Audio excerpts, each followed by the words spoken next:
Bismillahirrahmanirrahim. Assalamualaikum warahmatullahi wabarakatuh.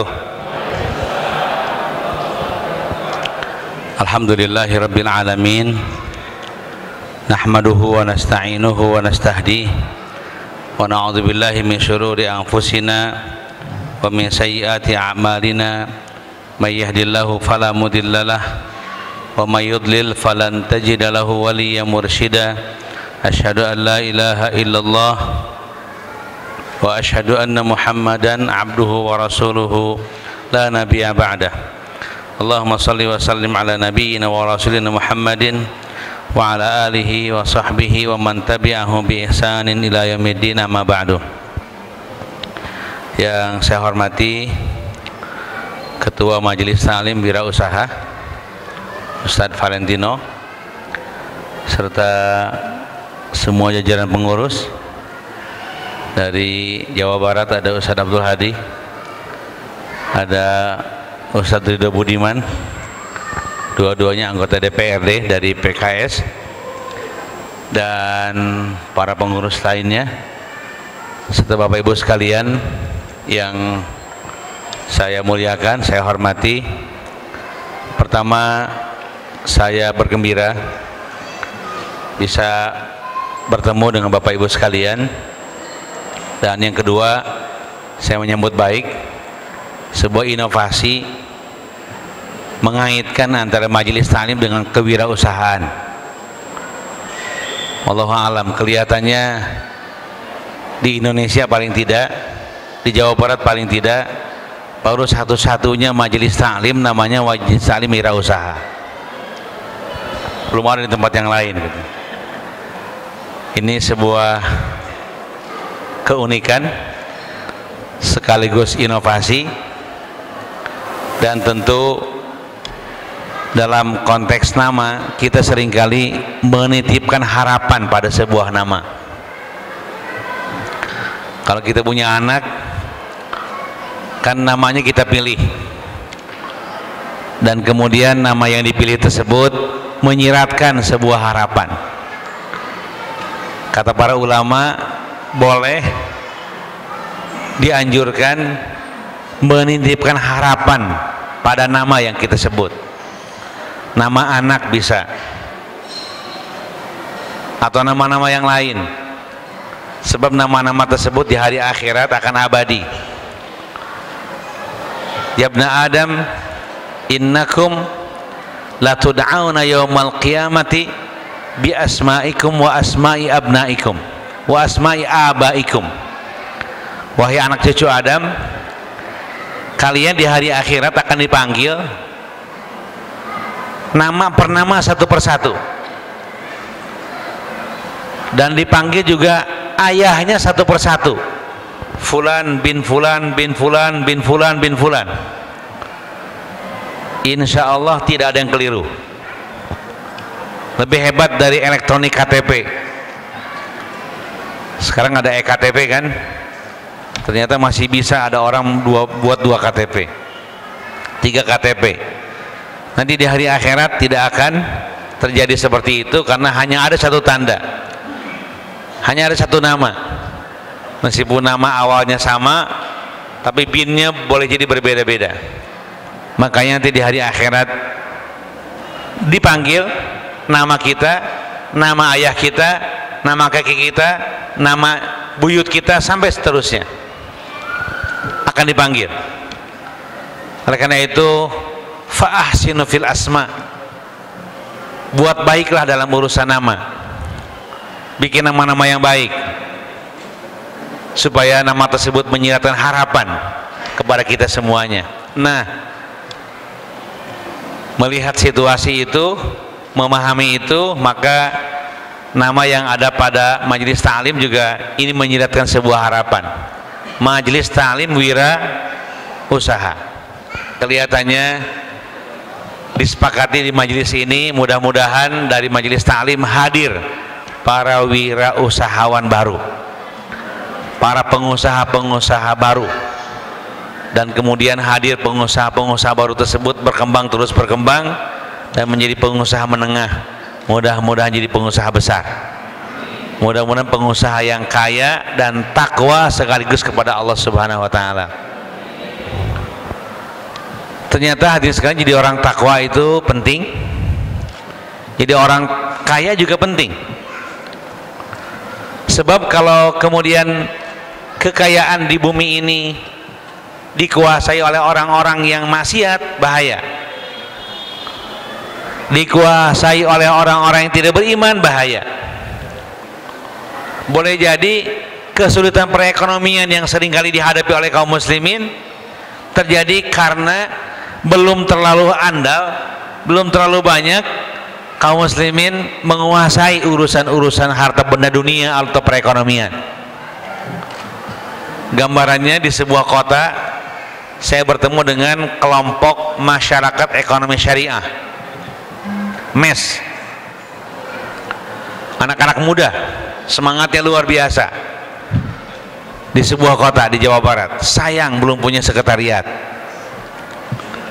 Urunan lah, mereka bersepakat urunan untuk mengontrak atau merintis hadirnya sebuah sekretariat bagi MES tersebut, masyarakat ekonomi syariah tersebut.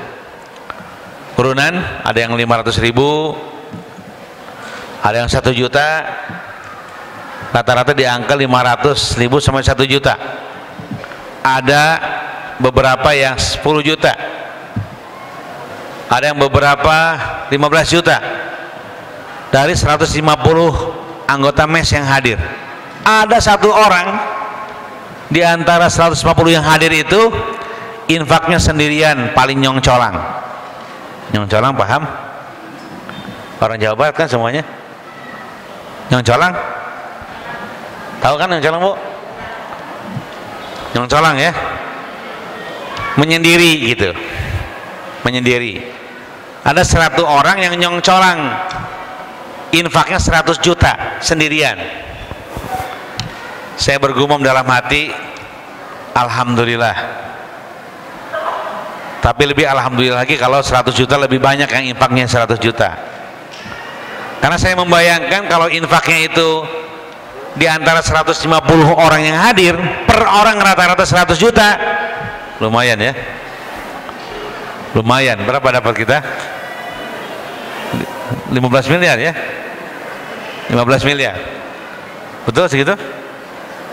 100 ya, 100 juta kali 150 orang, 15 miliar ya. 15 miliar kalau masing-masing infaknya 100 juta, tapi ternyata dari 150 hanya 1 orang. Mudah-mudahan yang bisa berinfak banyak seperti itu semakin banyak, dan mudah-mudahan satu saat yang infaknya sekaligus 100 juta adalah anggota majelis ta'lim wirausaha.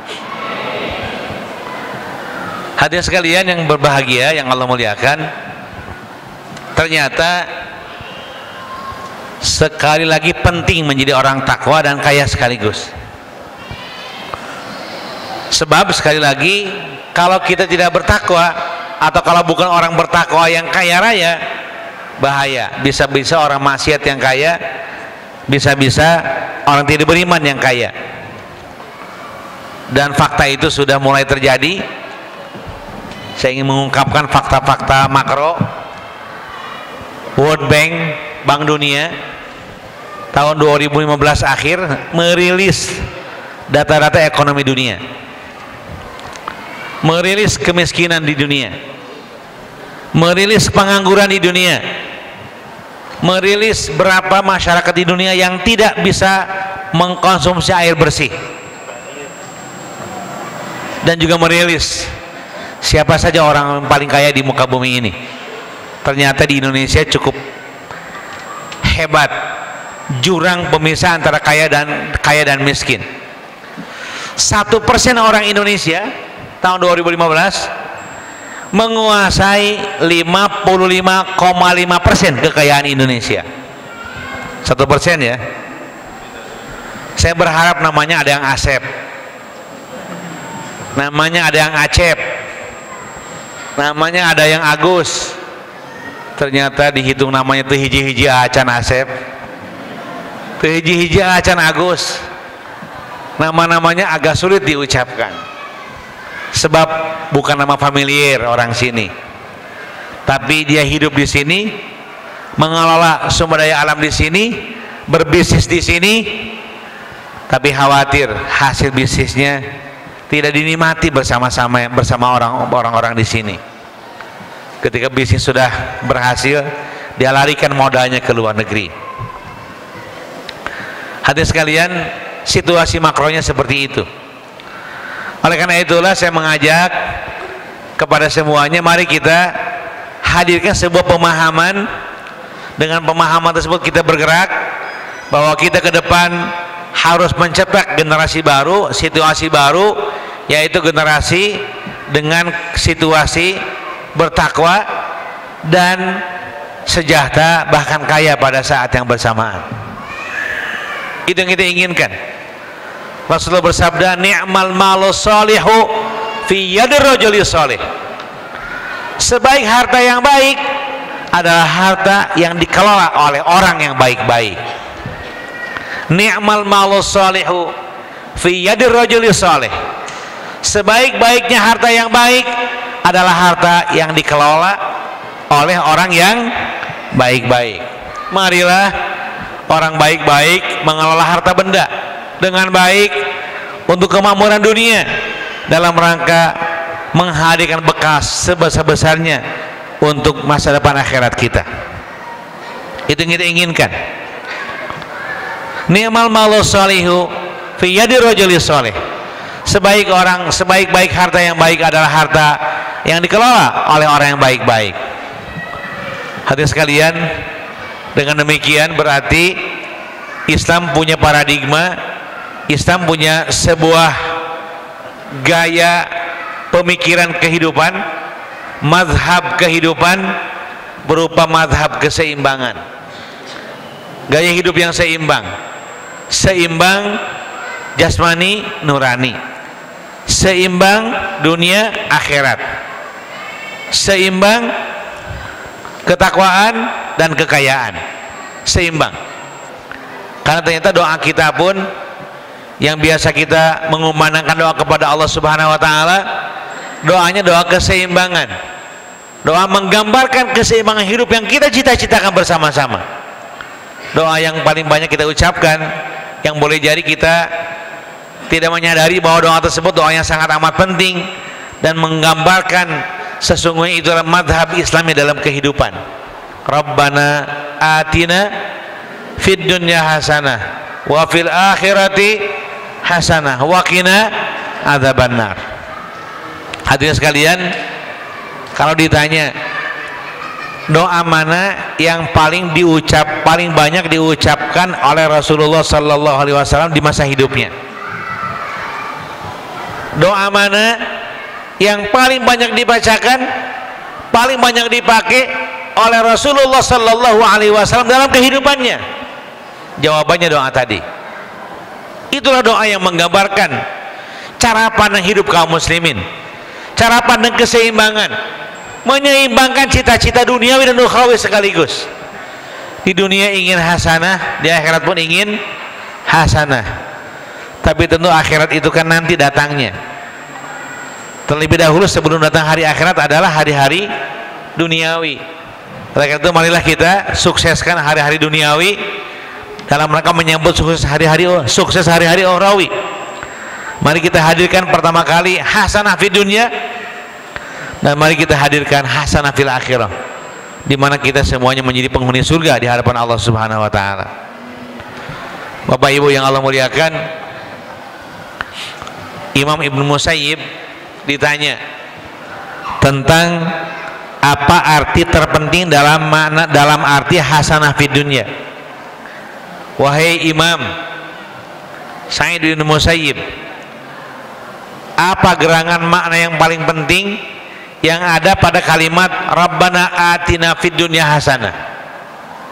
Apa yang paling penting dalam kalimat fid dunya hasanah? Hasanah fid dunya seperti apa? Apa yang paling penting dalam kalimat hasanah fid dunya atau fid dunya hasanah? Ibnu Musayyib menjawab, Sa'id bin Musayyib menjawab, ada dua makna yang paling penting dalam kalimat fid dunya hasanah. Satu, seseorang punya istri yang cantik, yang solihah, atau seseorang punya suami yang soleh, yang ganteng. Yang pertama tuh. Yang kedua, seseorang punya harta yang banyak, yang halal. Itulah makna fid dunya hasanah. Itu Bu ya. Jadi kalau berdoa kebayang itu Bu ya, yaitu punya pasangan hidup yang baik dan punya harta banyak, halal. Yang salah harta banyak, yang haram, yang salah itu. Tapi kalau kemudian memiliki harta yang banyak, yang halal, gak ada masalah, dipersilahkan, justru dianjurkan, karena Islam tidak pernah mengajarkan kemiskinan. Ternyata dalam hadis Nabi disebutkan orang kaya bersabar, bersyukur, lebih baik, lebih dicintai Allah daripada orang kaya daripada orang miskin yang bersabar. Rasul bersabda, al-ghaniyyu syakiru khairun wa ahabbu ilallahi minal faqiris sabir. Orang mukmin yang kaya bersyukur lebih baik daripada orang fakir, orang miskin yang bersabar. Bapak Ibu, mendingan kaya bersyukur, mending miskin bersabar? Kalau saya tipenya tipe kaya bersyukur. Memang ada tipe-tipean, ada. Di zaman Nabi ada seorang sahabat Nabi yang sangat miskin. Dia punya rumah sederhana, kemudian punya pakaian amat sangat terbatas. Jika pakaian tersebut dipakai oleh suaminya, maka istrinya tidak menutup aurat seluruhnya. Jika suaminya atau jika istrinya menggunakan kain tersebut untuk sholat, maka suaminya harus ngumpet dulu karena tidak menggunakan pakaian menutup aurat semuanya. Kemudian mengadukan dirinya kepada Nabi, dan Nabi menyuruh untuk berwirausaha. Diberilah modal oleh Nabi, mulai berdagang, mulai bertijarah. Tapi sayang, ketika dagangnya maju, mulai sejahtera, sholat jamaahnya sering kelewat. Sholat jamaah di masjidnya sering keteteran. Kemudian kata Nabi, dipanggil lagi oleh Nabi, wahai fulan, kelihatannya kamu ini ketika miskin dulu sholat jamaah di masjid tidak pernah ketinggalan, tapi setelah kamu berdagang, setelah berniaga, kemudian kamu lebih sejahtera, kamu sering tertinggal sholat jamaah di masjidku. Oleh karenanya aku doakan kamu supaya miskin lagi, supaya sholat jamaahnya tepat waktu lagi. Miskin lagi dia, tapi tidak semiskin dulu, cukup. Dengan miskin seperti itu dia kemudian kembali getol jamaah di masjid. Nah, orang seperti itu adalah tipe orang yang dengan miskin lebih baik daripada kaya. Tapi ada orang yang justru ketika sejahtera lebih baik ibadah kepada Allah dibanding ketika dia miskin gitu. Itu bakat-bakatan jadinya. Terserah ibu bapak mau mengambil bakat yang mana. Bakat miskin sabar tapi taat kepada Allah, atau bakat kaya bersyukur dan takwa kepada Allah? Mau yang mana, Bu? Pasti pilihannya kaya bersyukur dan bertakwa kepada Allah Subhanahu wa taala. Sama dengan saya bakatnya juga seperti itu. Hadis sekali yang Allah muliakan, ternyata dari doa tadi menggambarkan bahwa itulah cara pandang agama Islam. Agama keseimbangan, agama yang menyeimbangkan dunia akhirat, agama yang menyeimbangkan ruhani jasmani sekaligus, agama yang menyeimbangkan materi dan ruhani sekaligus. Itulah agama Islam. Tidak ada ajaran Islam yang menyuruh miskin, menyuruh fakir.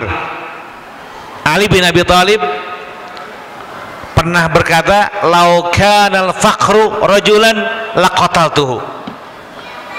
Kalau saja fakir miskin itu bentuknya laki-laki,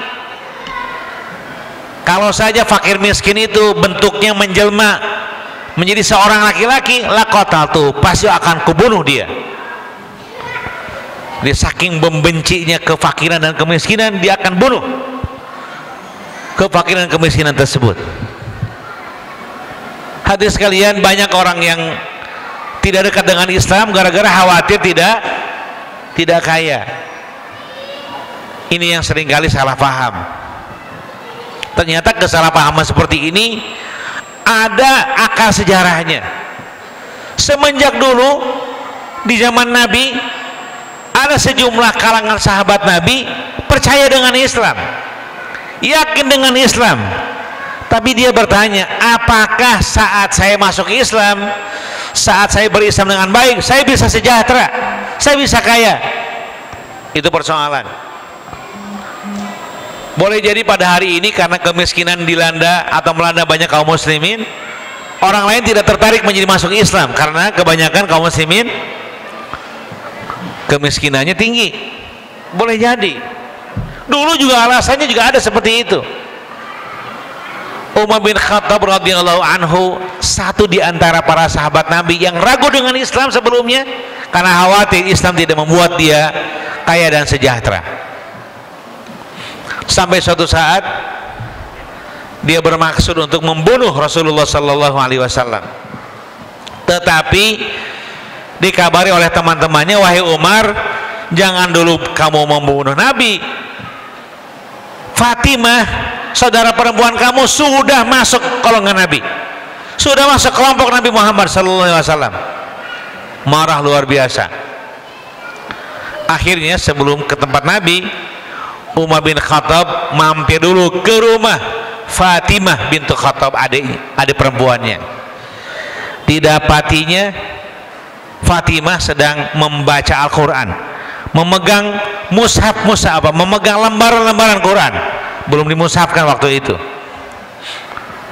Diminta lembaran tersebut, kata Fatimah, tidak bisa, engkau belum beriman, masih belum boleh menyentuh Quran ini. Ditamparnya, akhirnya Quran tersebut jatuh, diambil oleh Umar, dibacanya. Yang dibaca adalah surat Toha. Toha, ma anzalna alaikal Qur'ana litashqa. Toha. Toha itu ayat mutasyabihat di awal surat yang tidak tahu maknanya kecuali Allah Subhanahu wa taala. Toha, alif lam mim, alif lam ra, kaf ha ya ain shad. Tidak pernah Nabi menjelaskan kepada kita makna ayat-ayat tersebut. Jadi kalau ada orang menerjemahkan ayat-ayat tersebut, maka terjemahannya salah, tafsirnya salah, karena Rasul tidak pernah menafsirkan itu. Nabi tidak pernah diberitahu oleh Allah apa makna ayat-ayat tersebut. Toha. Kemudian ma anzalna alaikal Qur'an litashqa. Sekali-kali kami tidak menurunkan kepadamu Al-Quran supaya kamu susah.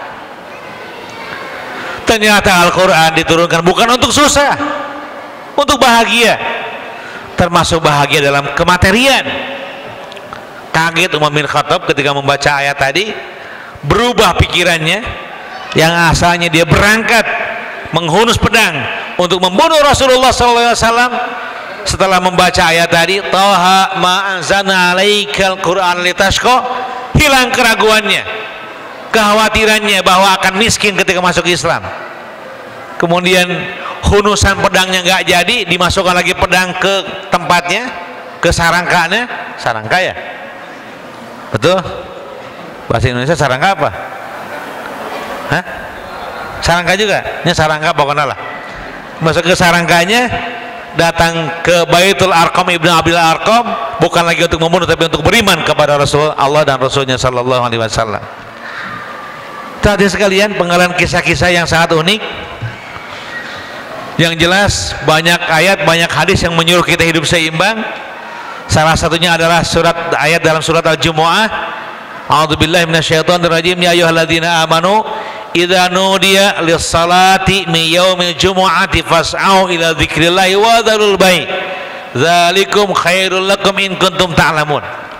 Wahai orang yang beriman, kalau sudah terdengar kumandang azan, maka bergegaslah kalian pergi ke masjid, tinggalkan seluruh transaksi perdagangan. Kalau ada sudah berkumandang, tidak boleh lagi laki-laki akil balik melakukan transaksi perdagangan.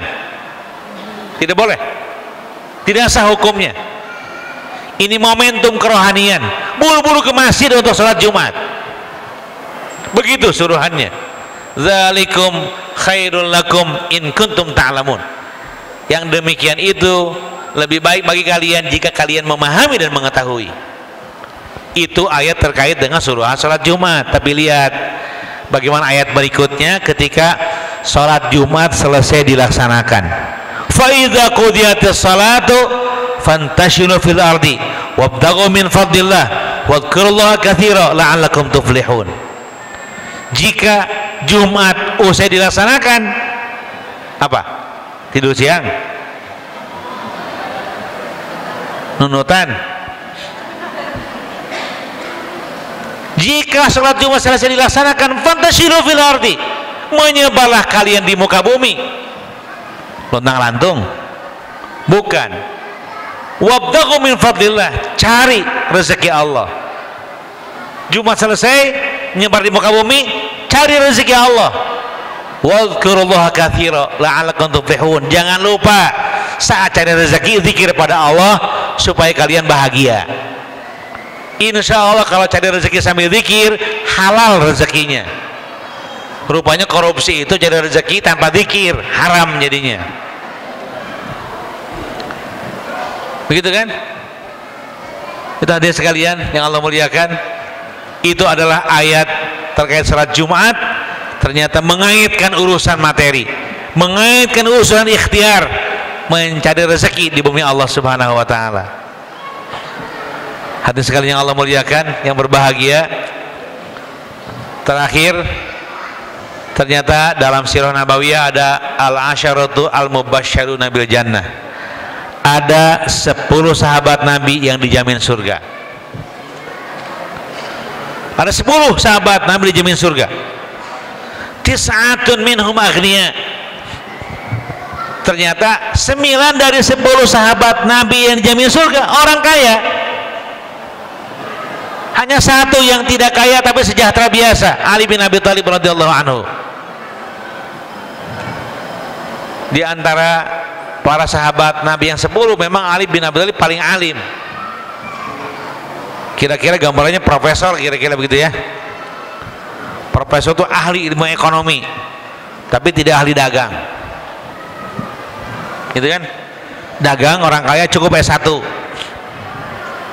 bahkan S1-nya S1 biasa nilainya, dagangnya bagus, tapi yang ilmunya didalami jadi profesor, di guru besarnya, jadi apa namanya, pemangku moralnya, mengetahui tata cara dagang yang benar, pelaksananya ternyata cukup S1, bahkan cukup anak SMA saja, yang penting ada spirit dagang dengan baik.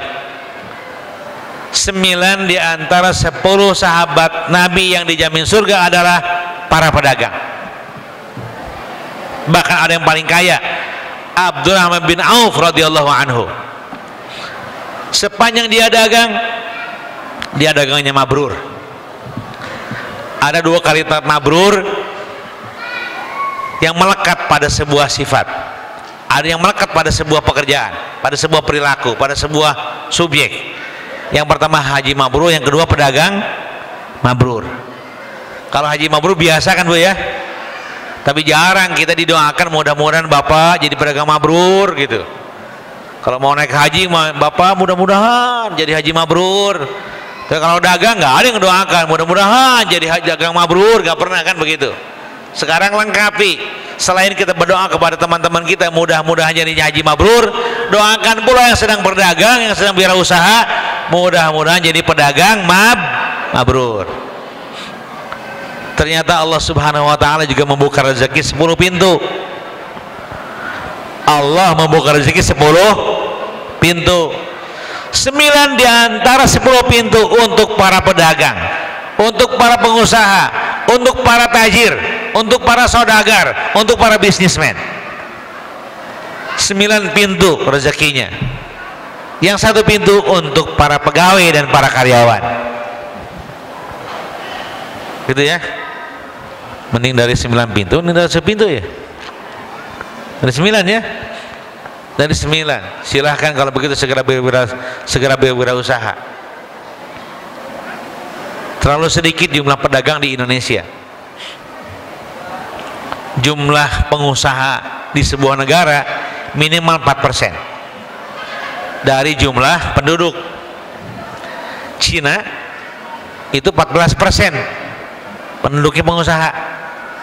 14% penduduk Cina pengusaha, 2 digit. 12% penduduk Amerika Serikat pengusaha, 2 digit. 8,75% penduduk Singapura pengusaha, 1 digit besar, di atas 4%. 4,1% di Thailand penduduknya pengusaha. Di Indonesia baru 1, berapa? 1,8 ya. Ada 2 riwayat. Riwayat pesimis 1,2%, riwayat optimis 1,8%. Kalau 1,8% menuju 4% masih 2,2% kurangnya. Sangat banyak. Hadirin sekalian, Bapak Ibu yang Allah muliakan, jumlah pengusaha yang masih harus tumbuh di negeri kita Indonesia ini. Terus saya ingin mengatakan bahwa dalam bahasa Arab, tajir itu ternyata seseorang yang tidak hanya berdagang, tidak hanya berniaga untuk mencari keuntungan, tetapi pedagang atau tajir juga adalah seseorang yang melipat gandakan nilai dengan pengolahan. Jadi dari barang mentah jadi barang baku, jadi barang baku jadi barang jadi. Itu tajir. Tajir itu bisa diartikan pedagang, bisa diartikan juga pedagang industriawan. Yang kedua lebih disukai, supaya nilai lebihnya hadir. Mengapa di Amerika, mengapa di Korea nggak ada pengangguran? Sebab bangsa Korea melarang, mengharamkan untuk menjual barang dari Korea keluar Korea kecuali barang jadi. Ketika mereka punya barang mentah diolah di dalam negeri, denyut ekonominya dalam negeri, terbuka lapangan kerja gara-gara ada denyut ekonomi. Ketika jadi barang jadi, added value-nya, nilainya sudah lebih tinggi. Itulah yang menyebabkan negara Korea kekurangan tenaga kerja, kelebihan peluang kerja. Itulah yang menyebabkan Korea tinggi nilai ekonominya, karena yang dijual barang jadi bukan barang mentah. Di negeri kita yang dijual 75% ekspor kita masih barang mentah. Kelihatannya nanti akan mengolah barang mentah jadi barang jadi dan barang baku adalah para lulusan alumni Majelis Ta'lim Wirausaha. Allahu Akbar. Hadirin sekalian, saya kira anggap saja ini sambutan bukan ceramah. Saya harus meninggalkan tempat karena ada acara tempat yang lain. Tadi pagi menemani Pak Menteri aprak-aprakan di Car Free Day, jualan beras, jualan cabai, jualan bawang gitu ya, dengan distribusi yang sudah dipangkas. Petaninya lebih tinggi mendapatkan margin, konsumennya lebih murah mendapatkan barang. Distribusi dipangkas. Biasanya distribusi yang suka rusak. Panen cabai di Cianjur harga 15.000, ketika pindah ke Bandung harga 50.000, mahal-mahal tapi minahkeun cabai di Cianjur ke Bandung 35.000. Pasti ada masalah. Masalahnya di distribusi, ada premanisme. ada distribusi pasar tidak sehat. Itu yang sedang diberesin oleh Pak Menteri dan kita semuanya. Kemudian waktu itu ada operasi yang asalnya 15.000 dari petani dinaikkannya 20.000, yang asalnya 50.000 di konsumen diturunkan jadi 30.000. Konsumen turun 20.000, petani naik 5.000. Petani lebih untung, konsumen lebih murah. Itu yang kita inginkan. Bayangkan kalau petani hanya 15.000, kemudian konsumen 50.000. Di tengah-tengah ada margin 35.000. Ini milik siapa? Milik cukong ini. Milik distributor yang tidak sehat. Ya. Itu yang sedang dibereskan oleh kita semuanya, mudah-mudahan. Sehingga petani juga semakin sejahtera karena